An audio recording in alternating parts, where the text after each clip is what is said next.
کاشی کے پنڈت کی خوبصورت لڑکی اور بادشاہ اورنگزیب کا واقعہ۔ پنڈت لالا رام کاشی کے پنڈتوں کا ایک بہت مشہور گھرانہ تھا۔ بھارت کے چاروں اور کے ہزاروں یاتری ہر وقت اس کے مہمان خانے میں بھرے رہتے تھے۔ زمین جائیداد بھی اچھی خاصی تھی۔ ان کی ذات کے لوگ بھی اس کو عزت کی نگاہ سے دیکھتے تھے۔ لگ بھگ سبھی بنارس کے لوگ پنڈت جی کو جانتے تھے۔ ان کے مشہور ہونے کا بڑا کارن یہ تھا کہ ہزاروں تمناؤں کے بعد ان کے یہاں ایک بیٹی پیدا ہوئی تھی۔ بیٹی کیا تھی؟ حسن اور خوبصورتی کی مورت تھی۔ ماں کی ممتا اور باپ کی شفقت کہاں نہیں ہوتی۔ لیکن اس گھر کا قصہ بڑا عجیب اور غریب ہو گیا تھا۔ صبح اٹھ کر جب تک ماں باپ اپنی بیٹی کا منہ نہیں دیکھ لیتے تھے، کسی چیز کو دیکھنا حرام سمجھتے تھے۔ بیٹی نے جیسے ہی لڑکپن کی منزل میں قدم رکھا، اس کی شکشا اور تربیت کے لیے کئی شاستری اور گرو مقرر کیے گئے۔ قدم اور رخ کی دلکشی کے ساتھ ساتھ عقل اور ذہانت بھی اسے غضب کی ملی تھی۔ 14 برس کی عمر تک پہنچتے پہنچتے وہ علم اور ہنر میں یکتائے روزگار ہو گئی۔ حسن کی چرچا کے ساتھ ساتھ اب اس کے گیان اور کمال کی چاندنی دور دور تک پھیل گئی تھی۔ صبح کے تڑکے جب وہ گنگا اسنان کرنے نکلتی تھی تو راستے میں سینکڑوں پروانے اپنی آنکھیں بچھائے کھڑے رہتے تھے۔ حیا اور پارسائی کی وہ ایک مورت تھی۔ گھر سے نکلتے وقت پلکوں کی جو چلمن گرتی تھی تو وہ گھر ہی واپس آ کر اوپر اٹھتی تھی۔ گھاٹ نہ راستے پر بھی نظر اٹھا کر اس نے کسی کو نہیں دیکھا تھا۔ سال میں ایک بار وہ ہنومان مندر میں پوجا کرنے کے لیے جاتی تھی۔ یہی وجہ تھا کہ پوجا کے موقع پر وہاں تل رکھنے کی جگہ نہیں رہتی تھی۔ دور دور سے نامعلوم عاشق اس کے خرام ناز کا محشر دیکھنے کے لیے مندر کے آس پاس پجاری کے بھیس میں وہاں جمع ہو جاتے تھے۔ متھرا، ایودھیا ہندو دھرم کے بڑے بڑے شہروں سے شادی کے پیغام کا تانتا بندھا رہتا تھا، لیکن اس کی ماں کبھی نہیں چاہتی تھی کہ اس کی لاڈلی بیٹی ایک لمحے کے لیے بھی اس کے پلکوں کے سائے سے اور اوجھل ہو۔ وہ کوئی ایسا لڑکا تلاش کرتی تھی جو ساری خوبیوں سے آراستہ ہونے کے ساتھ ساتھ گھر داماد بننے کے لیے بھی تیار ہو۔ اس لیے جتنے بھی رشتے آتے تھے انہیں ٹھکرا دیا جاتا تھا۔ ماں باپ پیار سے اپنی بیٹی کو شکنتلا کہتے تھے۔ بڑے ہونے پر یہی نام سب کی زبان پر جاری ہو گیا۔ اب شکنتلا کا نام گھر ہی کے لوگوں کی زبان پر نہیں تھا، دور دور تک شکنتلا کے نام کی شہرت پہنچ گئی تھی۔ ٹھیک انہی دنوں میں اورنگزیب عالمگیر کی حکومت کی طرف سے ابراہیم خان نام کا ایک شخص بنارس کا کوتوال مقرر ہو کر آیا تھا۔ ابھی اسے آئے ہوئے چند دن ہوئے تھے کہ سارے بنارس میں اس کے خلاف دہشت پھیل گئی تھی۔ کہتے ہیں کہ وہ ایک نہایت ظالم اور عیاش قسم کا آدمی تھا۔ اتنے دبدبے سے رہتا تھا کہ کوئی اس کے خلاف پر نہیں مار سکتا تھا۔ اس کی ہولناک نگاہوں کی زد سے کسی کنواری لڑکی کا بچ نکلنا بہت مشکل تھا۔ اس کے جاسوس گلیوں چلمنوں کے پیچھے مہکتی ہوئی زلفوں کا سراغ لگاتے پھرتے۔ ایک دن جاسوسے نے فاتحانہ انداز میں کوتوال کو یہ خبر پہنچائی کہ حضور، آپ ناحق پریشان ہیں، وقت کا سب سے چمکتا ہوا ہیرا تو اس بنارس میں موجود ہے۔ لوگ کہتے ہیں کہ پنڈت لالا رام کی بیٹی شکنتلا اس کمل کا پھول ہے جو سارے جھیل میں ایک ہی کھلتا ہے۔ شہر کا بہت بڑا حصہ اس کے گھنی زلفوں کا غلام بن چکا ہے۔ صبح سے شام تک نہ جانے کتنے گھائل اس کی گلی کا چکر کاٹتے ہیں اور اس کی دیوار سے اپنی آنکھیں سینک کر چلے آتے ہیں۔ وہ چلتی ہے تو قدموں کی آہٹ سے قیامت جاگ اٹھتی ہے۔ اس کی نشیلی آنکھوں میں جیسے شراب بہتا رہتا ہے۔ کبھی وہ اپنی گھنی زلفیں بکھیر دیتی ہے تو ہر طرف کالی گھٹاؤں کا موسم امڑنے لگتا ہے۔ اس کی ایک مسکراہٹ نہ جانے کتنے بیماروں کا علاج ہے۔ اس کے روپہلے بدن کی رنگت اتنی نکھری ہوئی ہے جیسے کسی نے چاندنی کا غازہ مل دیا ہو۔ یہ سن کر کوتوال کے منہ میں پانی آ گیا۔ ہرس اور ہوس کا شیطان اس کی آنکھوں میں ناچنے لگا۔ اس کی فطرت کی درندگی اب ننگی ہونے جاری تھی۔ ایک بدمست شرابی کی طرح بہکتے ہوئے انداز میں کہا، تم اس کے گھر کا صحیح پتہ معلوم کر کے آؤ اور یہ بھی خبر لے کر آؤ کہ وہ اپنے گھر سے باہر کب نکلتی ہے۔ دوسرے دن جاسوسے نے ساری تفصیلات معلوم کر کے کوتوال کو یہ اطلاع دی، کاشی کے فلاں محلے میں بالکل دریا کے کنارے اس کا گھر ہے۔ بالکل صبح سویرے وہ گنگا اسنان کرنے کے لیے اپنے گھر سے باہر نکلتی ہے۔ رات اور دن میں اس کے گھر سے نکلنے کا بس یہی وقت ہے۔ ایک دن پنڈت لالا رام کا چہرہ اترا ہوا تھا، آنکھوں کی نیند بھی اڑ گئی تھی، کھانا پینا بھی چھوٹ گیا تھا۔ بیوی الگ پریشان تھی، شکنتلا الگ فکر مند تھی، صحیح وجہ کسی کو نہیں بتاتے تھے۔ بہت پوچھنے پر بس یہ کہہ کر خاموش ہو جاتے تھے کہ طبیعت اچھی نہیں ہے، لیکن بیماری کی کوئی علامت بھی کہیں سے ظاہر نہیں ہوتی تھی کہ یہ بہانہ چھپ سکے۔ بالآخر ایک دن ماں بیٹی دونوں ضد پر اڑ گئیں کہ آپ اپنی پریشانیوں کی صحیح وجہ بتائیے، کسی نے آپ کو کچھ کہا ہے؟ کس فکر میں آپ راتوں دن پریشان رہتے ہیں؟ بہت دیر تک تو پنڈت نے دل تھامنے کی کوشش کی۔ جب غم کا دباؤ قابو سے باہر ہو گیا تو پھوٹ پھوٹ کر رونے لگے۔ ماں بیٹی بھی اپنے آپ کو نہ روک سکی، بے اختیار ان کی آنکھوں سے بھی آنسو جاری ہو گئے۔ بڑی مشکل سے پنڈت نے اپنے دل پر قابو حاصل کیا اور طبیعت تھم جانے کے بعد اصل واقعہ بیان کرنا شروع کیا۔ یہاں کے کوتوال کے متعلق ہوس پرستی، عیاش مجازی کے جو داستانیں شہر میں مشہور ہیں وہ تم بھی جانتی ہو۔ اب بہو اور بیٹی کی اس کے ہوس اور درندگی سے محفوظ نہیں۔ جب تک وہ آبرو اور عزت کا کوئی تازہ خون نہیں کر لیتا، اس کی رات چین سے نہیں کٹتی۔ آج تک ہمارے بنارس میں کوئی ایسا بھیڑیا، عیاش اور بدمعاش فرمانروا نہیں آیا تھا۔ آہ کتنی مظلوم روحیں آج اس کے زخموں کی ٹیس سے بے چین ہیں۔ کسی کو کیا معلوم ابھی یہیں تک بات پہنچی تھی کہ وہ پھر پھوٹ پڑا اور روتے روتے اس کی ہچکیاں بندھ گئیں۔ ماں بیٹی پر ایک سکتے کی کیفیت طاری تھی۔ وہ سخت حیران تھیں کہ آخر ماجرا کیا ہے، کس صدمے نے اس طرح گھائل کر دیا ہے۔ تھوڑی دیر کے بعد جب کچھ سکون ہوا تو پھر اس نے بیان کرنا شروع کیا۔ آج چھٹا دن ہے کہ اس کے 2 سپاہی بنگلے پر آئے تھے۔ انہوں نے اطلاع دی کہ کوتوال صاحب نے آپ کو بلایا ہے۔ یہ خبر پا کر میرا کلیجہ سوکھ گیا، اس لیے کہ اس سنگ دل کی شرست سے واقف ہوں۔ بہرحال اس کی حکومت ہے، مجبوراً مجھے جانا پڑا۔ لرزتے کانپتے جب میں اس کے سامنے پہنچا تو اس نے اپنی کھڑی مونچھوں پر ہاتھ پھیرتے ہوئے مجھے ایک تخت پر بیٹھنے کا اشارہ کیا۔ اس کے سپاہی ہٹ گئے تو اس نے مجھے مخاطب ہو کر کہا، مجھے خبر ہے کہ شکنتلا نام کی تمہاری بیٹی ہے۔ وہ عمر کے اس حصے میں داخل ہو گئی ہے جب کسی کے گھر کی زینت ہو۔ میں تمہیں حکم دیتا ہوں کہ اس کی ڈولی سجا کر میرے دروازے پر پہنچا دو۔ پنڈت نے سلسلہ بیان جاری رکھتے ہوئے کہا کہ اس کی بات سن کر میں بے اختیار رونے لگا۔ بار بار مجھے اپنے خاندان کی عزت یاد آ رہی تھی۔ بار بار میں سوچتا تھا کہ آبرو سب سے زیادہ قیمتی چیز ہوتی ہے۔ اس کے لٹ جانے کے بعد اب میرے پاس رہ کیا جائے گا؟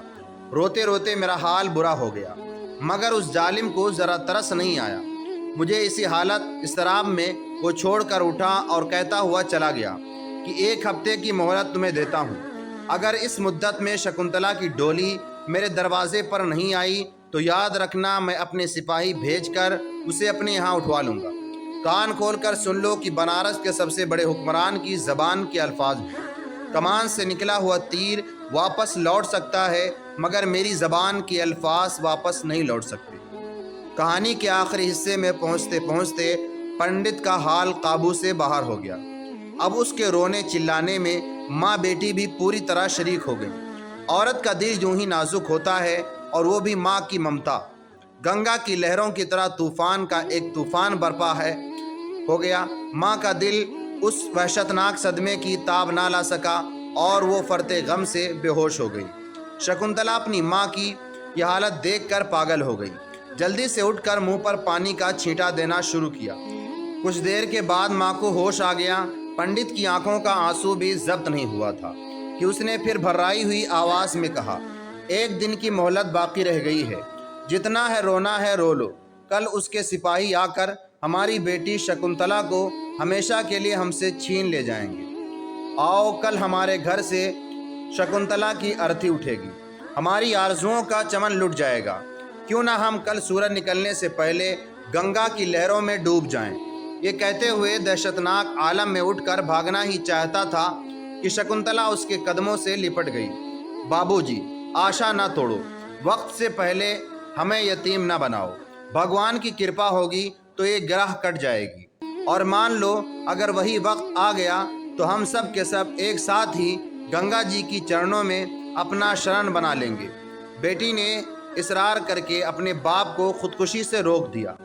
اس کے بعد بیٹھا کر سمجھانے لگی، بابو جی آپ اتنا پریشان نہ ہوں، تدبیر کے ہتھیار سے تلوار کی دھار بھی بیکار ہو جاتی ہے۔ آپ کل صبح کو کوتوال کے پاس جائیے اور اس سے کہیے کہ شکنتلا کی ڈولی سجانے کے لیے ہمیں 1 مہینے کی مہلت دے دو۔ آخر بیٹی کو تن کے کپڑوں پر ہم کیسے رخصت کر دیں؟ باپ ہونے کے ناطے آخر ہمارے بھی کچھ ارمان ہیں، زیادہ نہیں صحیح تو کچھ نہ کچھ تو انتظام کرنا ہی ہوگا۔ باپ نے پوچھا، مان لو اس نے مہلت دے دی تو پھر 1 مہینے کے بعد کیا ہوگا؟ جو کام اس وقت ہمیں کرنا ہے وہ آج ہی کیوں نہ کر ڈالیں؟ بیٹی نے آنکھیں نیچی کیے ہوئے جواب دیا، 1 مہینے میں حالات بدل جائیں گے باپو جی، وہ شاخ ہی نہ رہے گی جس پر آشیانہ باندھنے کی نوبت آئے۔ بہتر ہے آپ ہم سے اس کی تفصیل نہیں پوچھیں۔ دوسرے دن کوتوالی میں سپاہیوں کا دستہ تیار تھا کہ ہانپتے کانپتے پنڈت جی پہنچ گئے۔ کوتوال نے دیکھتے ہی دریافت کیا، شکنتلا کی ڈولی کہاں ہے؟ پنڈت نے لرزتے ہوئے جواب دیا، حضور وہ تو آپ کے چرنوں میں آنے کے لیے بالکل تیار ہے، مگر ماں باپ اس کے تن کے کپڑوں پر کیسے رخصت کر دیں؟ کچھ تو اس کی ڈولی سجانے کے لیے ہمیں کرنا ہی چاہیے، اس لیے سرکار 1 مہینے کی مہلت ہمیں پردان کریں تاکہ ہمیں بھی اپنے دل کے ارمانوں کا کچھ موقع مل سکے۔ یہ جواب سن کر بوڑھے کوتوال کا چہرہ کھل گیا۔ اس نے خوشی کے لہجے میں جواب دیا، ضرور تمہیں 1 مہینے کی مہلت ملے گی، لیکن اس کے بعد اب مدت میں کوئی مہلت نہیں مل سکے گی، اس لیے جو تیاری کرنی ہے اس مدت میں کر لو، اور دیکھو اس سلسلے میں میری مدد کی بھی کوئی ضرورت ہو تو میں ہر طریقے سے تیار ہوں۔ پنڈت یہ جواب لے کر خوشی خوشی گھر واپس لوٹا اور اپنی بیٹی کو سارا معاملہ کہہ سنایا۔ مہلت کی خبر سن کر شکنتلا کے دل میں امیدوں کے چراغ جل اٹھے۔ اسے اپنی اس مصیبت سے نجات پانے کے لیے کافی موقع مل گیا تھا۔ ویسے باپ کے دل کا بوجھ بھی کچھ ہلکا ہو گیا تھا کہ وقتی طور پر ایک بلا ٹل گئی۔ دوسرے دن شکنتلا نے اپنے باپ سے کہا، باپو جی مغل شہزادے جیسے لباس پہنتے ہیں بالکل اسی طرح میرے لیے بھی 2 جوڑے تیار کروا دیجیے، چوڑی دار پاجامہ، انگرخہ نما جبہ، کمر میں زری پٹکا اور کمخاب کا سفید صافہ۔ باپ نے 1-2 دن میں شکنتلا کی یہ فرمائش پوری کر دی، لیکن باپ سخت حیران تھا کہ آخر مردوں کا لباس لے کر وہ کیا کرے گی۔ بیٹی نے تفصیل پوچھنے سے چونکہ منع کر دیا تھا، اس لیے اس کی زبان کچھ دریافت کرنے کے لیے کھل نہیں رہی تھی۔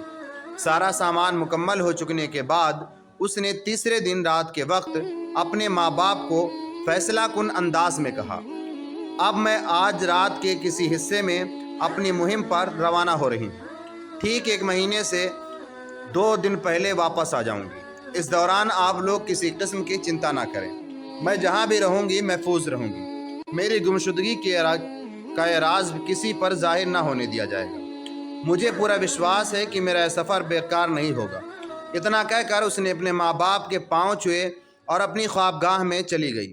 رات کے پچھلے پہر اس نے چوپال سے اپنا سجایا ہوا تیز رفتار گھوڑا کھولا، سفر کے سامان سے اسے آراستہ کیا اور اس پر بیٹھ کر ایک طرف روانہ ہو گئی۔ آج جمعہ کا دن تھا۔ بھارت کی راجدھانی دلی میں عید کی طرح چہل پہل مچی ہوئی تھی۔ گلی گلی سے علماء اور مشائخ کی پالکیوں کے جلوس جامع مسجد کی اور روانہ ہو رہے تھے۔ علم و تقدس اور طہارت و عرفان کے نورانی چہرے ستاروں کی طرح جامع مسجد کے فرش پر بکھر گئے تھے۔ لال قلعے کے کنگورے سے پہلی توپ سر ہوتی ہے۔ زائرین پوشاک میں نقیبوں کے دستے باہر نکل آئے اور شاہی گیٹ سے جامع مسجد کے زینے تک دور یہ سب باندھ کر کھڑے ہو گئے۔ شاہانہ کر و فر کے ساتھ شہنشاہ ہندوستان سلطان اورنگزیب کی سواری محل سرائے خاص سے نکل چکی تھی۔ آگے آگے کلگیاں لگائے ننگی تلواریں لیے ہوئے مصاحبین کا دستہ چل رہا تھا۔ شاہی سواری جدھر سے گزری مبارک سلامتی کی دعاؤں سے فضا گونج اٹھی۔ جامع مسجد کے پہلے زینے پر قدم رکھتے ہی سلطان اورنگزیب کی پیشانی خم ہو گئی۔ یہ بندگی کا پہلا خراج تھا جو دربار خداوندی میں پیش کیا گیا تھا۔ اب خطبے کی اذان ہوئی اور خطیب نے منبر پر کھڑے ہو کر خطبہ شروع کیا۔ علماء اور عاشقوں کے ہجوم میں جمعہ کی نماز دوگانہ ختم ہوئی۔ سنتیں ادا کرنے کے بعد لوگ مسجد سے باہر نکلے۔ تھوڑی دیر کے بعد شور بڑھنے لگا سلطان اورنگزیب سنتوں سے فارغ ہو کر باہر تشریف لا رہے ہیں۔ جامع مسجد کے زینے پر ملک کے طول و عرض سے آئے ہوئے فریادی اپنی اپنی عرضیاں لیے کھڑے تھے۔ سلطان جو ہی دروازے سے باہر نکلے، بادشاہ کے منشی قلمدان لیے دائیں بائیں کھڑے ہو گئے۔ ایک فریادی نے آگے بڑھ کر سلطان کی خدمت میں اپنی عرضی پیش کی۔ اس پر حکم جاری ہوا، منشی نے قلم بند کر لیا۔ پھر آگے بڑھے، پھر عرضی پیش ہوئی، حکم جاری ہوا اور قلم بند کر لیا۔ یہ سلسلہ مسجد کے آخری زینے تک چلتا رہا، یہاں تک کہ سب سے آخر میں ایک بےحد خوبصورت شہزادہ سر پر کم خواب کا دستار لپیٹے ہوئے کھڑا تھا۔ جیسے ہی سلطان اس کے قریب پہنچے، وہ اپنی عرضی کے لیے آگے بڑھا۔ سلطان نے جب اس کی طرف نگاہ اٹھائی، اس کی پلکیں جھک گئیں۔ ایک عظیم بادشاہ کو حقیقت تک پہنچانے میں ایک لمحے کی تاخیر نہیں ہوئی۔ نقیب کو حکم دیا، اس نوجوان کو دیوان خاص میں میرے سامنے پیش کیا جائے۔ شہنشاہ کی سواری آگے بڑھی اور نقیبوں کے ہمراہ وہ نوجوان قلعہ کی طرف چل پڑا۔ اورنگزیب عالمگیر جیسے ہی اپنے دیوان خاص میں تخت شاہی پر جلوہ افروز ہوئے۔ نقیب نے اس نوجوان کو ترنت پیش کیا۔ سلطان نے اپنی نظر نیچی کی، حکم جاری کیا، فرمایا کہ دربار ترنت خالی کیا جائے۔ جب سارا دربار خالی ہو گیا تو سلطان نے اپنا شاہی دوشالہ نوجوان کی طرف بڑھاتے ہوئے کہا، بیٹی لو، دستار اتار کر یہ چادر اوڑھ لو۔ ایک عورت کو اجنبی مردوں کے سامنے بے نقاب نہیں رہنا چاہیے۔ یہ شبد سن کر نوجوان پر سکتے کی حالت طاری ہو گئی۔ پھر سلطان نے کہا، اپنی نسوانیت مہلا پن کا راز مت چھپاؤ، میں تمہاری فریاد سننے کے لیے یہاں بیٹھا ہوں۔ بات اب ضبط سے باہر ہو گئی تھی۔ وہ پھوٹ پھوٹ کر رونے لگی، سر اور چہرے کو چھپاتے ہوئے بڑی مشکل سے یہ شبد اس کے منہ سے نکل سکے، دیالو مہاراج، میں اس وقت خوشی سے پھولے نہیں سما رہی ہوں کہ اس وقت جہاں پناہ نے مجھے بیٹی کہہ کر مخاطب کیا ہے، لیکن شاید آپ کو معلوم نہیں کہ میں ایک برہمن جاتی کی لڑکی ہوں۔ بادشاہ نے جواب دیا، جب تو اور بھی تمہاری دلجوئی میرے لیے ضروری ہوگی، تاکہ یہ بھید تم پر کھل جائے کہ اسلام اپنے فرما رواں کو کتنا فراخ دل بنا دیتا ہے، اور جن قوموں کا وہ ذمہ لے لیتے ہیں ان کے ساتھ ان کا سلوک کتنا حیرت انگیز اور روح پرور ہوتا ہے۔ اسے جاننے کے بعد بھی تم ایک برہمن زادی ہو۔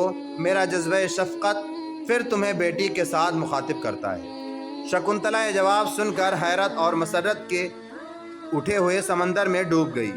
سلطان کا اشارہ پا کر اب اس نے اپنی دردناک داستان کو سنانا شروع کیا۔ سننے کے دوران سلطان کا حال قابل دید تھا۔ ایک رنگ آتا تھا، ایک رنگ جاتا تھا، کبھی پلکیں بھیگ جاتی، کبھی فرط غم سے چہرہ سرخ ہو جاتا۔ اس عالم اضطراب میں کہانی تمام ہوئی۔ جب وہ اپنا بیان ختم کر چکی تو سلطان نے اپنا حکم سنایا، 1 مہینے کی مہلت میں اب چند ہی دن باقی رہ گئے ہیں۔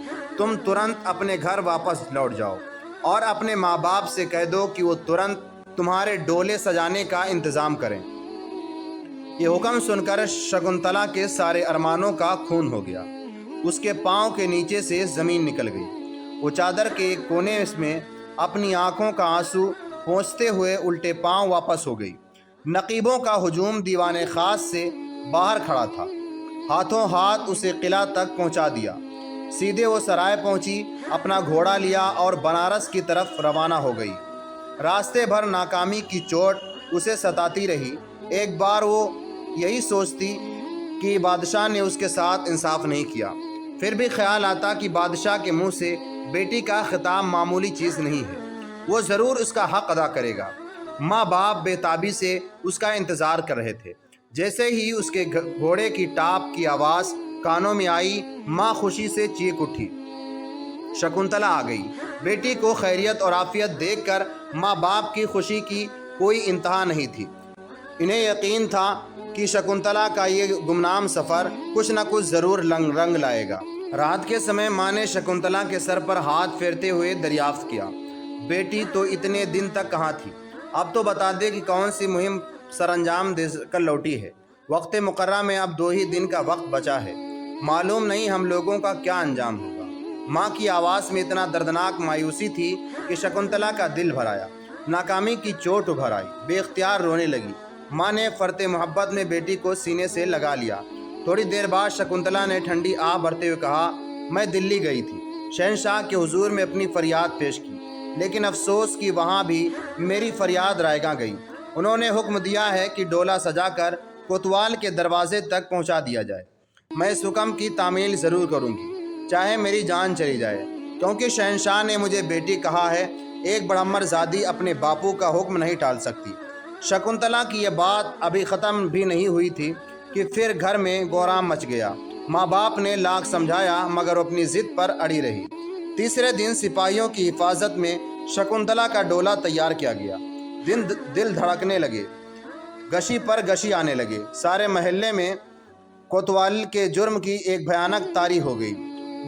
بوڑھا کوتوال آج خوشی سے پھولے نہیں سما رہا تھا۔ ایک ملکہ حسن آج اس کے گھر دلہن بن کر آ رہی تھی، بالوں میں خجاب، آنکھوں میں سرما لگائے، سر سے پیر تک چھبیلا بنا ہوا تھا، جیسے بڑھاپے میں جوانی لوٹ کر آ گئی ہو۔ شکنتلا کے ڈولے کے ارد گرد شہر کے بھکاریوں کا ہجوم اکٹھا ہو گیا تھا اور انہیں پیسے لٹائے جا رہے تھے۔ ساری راہ گزر پر تماشائیوں کے ٹھٹھ لگے ہوئے تھے، لیکن کوتوال کے قہر کے آگے کوئی چوں نہیں کر سکتا تھا۔ اب شکنتلا کا ڈولہ کوتوالی کے قریب پہنچ رہا تھا۔ ایک سپاہی نے دوڑ کر کوتوال کو اطلاع دی، سرکار ڈولہ اب بہت قریب آ گیا ہے، بس کچھ قدم کے فاصلے پر ہے۔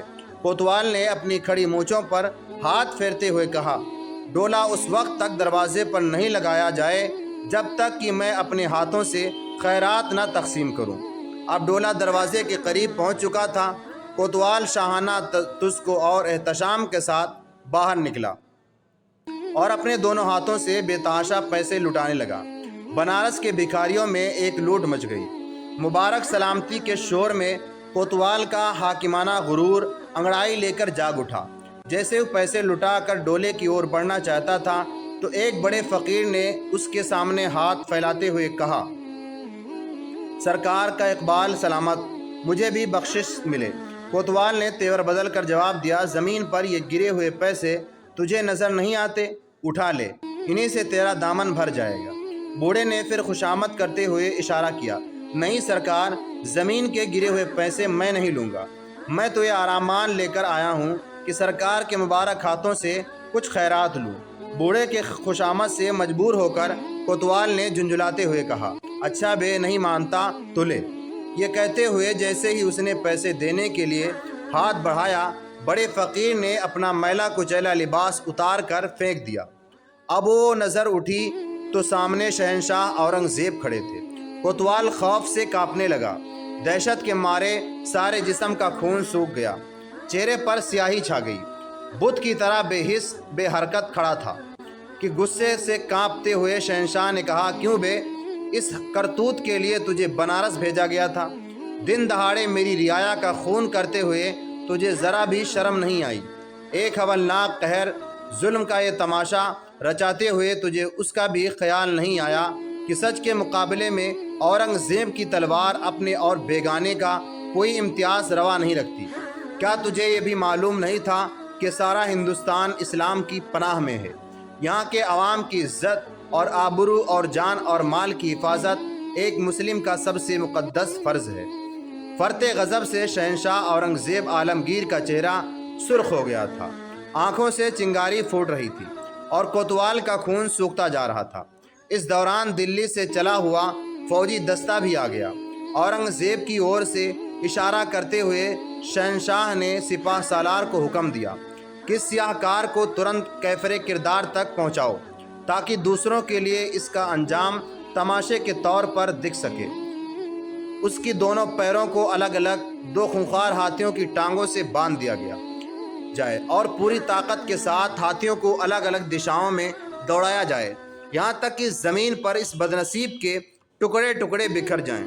شہنشاہ کے حکم کی تعمیل کے لیے فوجی دل ترنت آگے بڑھ گیا۔ سارا بنارس شہنشاہ اورنگزیب کے انداز رحم اور انصاف کی گونج میں گونج رہا تھا۔ شہنشاہ کی دانشوری، رعایا نوازی اور بے لاگ قوت فیصلہ پر آدمی دنگ ہو کے رہ گیا تھا۔ شکنتلا کا ڈولہ فتح کی خوشیوں میں ڈولتا ہوا اپنے گھر کی طرف جا رہا تھا۔ بجلی کی طرح شہنشاہ اورنگزیب کے فیصلے کی خبر سارے شہر میں پھیل گئی۔ واقعہ کی اطلاع پاتے ہی شکنتلا کے ماں باپ خوشی سے پاگل ہو گئے۔